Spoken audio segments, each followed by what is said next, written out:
Kenyan coffee bears a premium tag world over and is among the most sought after by international buyers due to its high quality, rich taste, and aroma. However, 2020 has been a challenging year for coffee sector as prices fell and demand subsided on account of buyers scaling down orders or cancelling them altogether due to the coronavirus pandemic that continues to hold the world at ransom. 15 kilometers from Nairobi Central Business District is a century-old coffee estate which continues with the tradition of producing high-grade coffee surrounded by newly built apartments which have since replaced the old fertile coffee farms. Fairview Coffee Estate stands still on a 250 acres piece of land. On production area, we usually produce like around 80 tons of coffee, that is 80,000 kilos of coffee in a year, but we can manage even to produce more than that.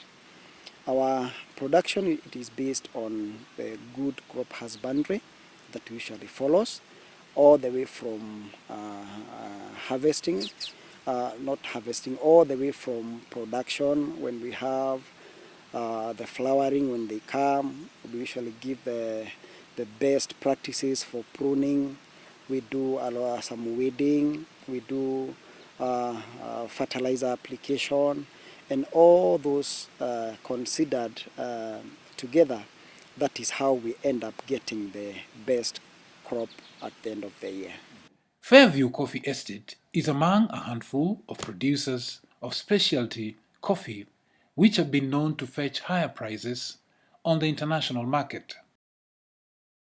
However, many farmers have been forced to abandon coffee, opting for other crops due to high cost of production and dismal earnings, while others cut the coffee trees and turn their farms into real estate. For us to maintain our coffee, we have our coffee experts that are CMS, Coffee Management Services.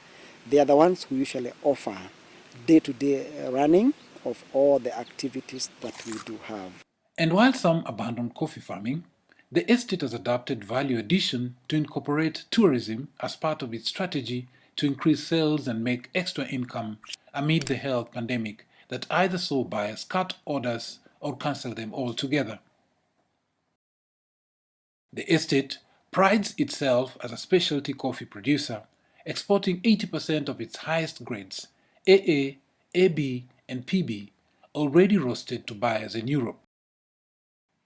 Despite the COVID-19 pandemic, which had dented prices mid-2020, prices have firmed up in recent months. By mid-December, a 50-kilogram bag of grade AA was selling at $351, AB at $324, and PB at $313 at the Nairobi Coffee Exchange. The coffee trees, which have had their roots in the ground since 1909, are attended to using organic methods and are cut after every 5 years to grow a new stem, which matures in 2 years.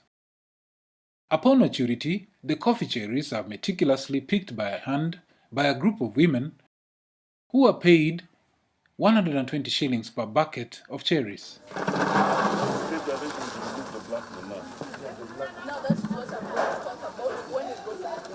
When you produce the best coffee, premium grades, that is AA, AB, and PB, when you have more of this kind of coffee, whenever it gets into the market, definitely the prices will be good.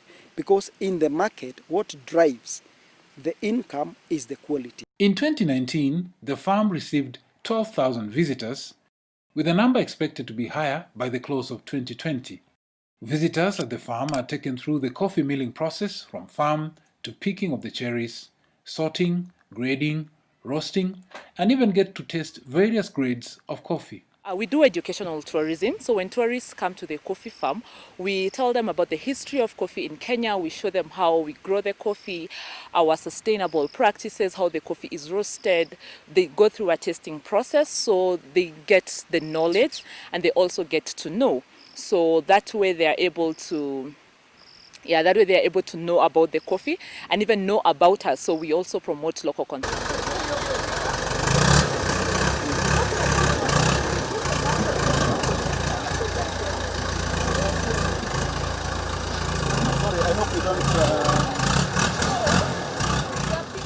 In 2019, the country produced 45,000 metric tons of coffee, with export earnings amounting to 16 billion shillings. While smallholder farmers under cooperative movements account for the largest share of total production, coffee estates have better yield per hectare at 543.2 kg compared to 347.4 kg for the estates.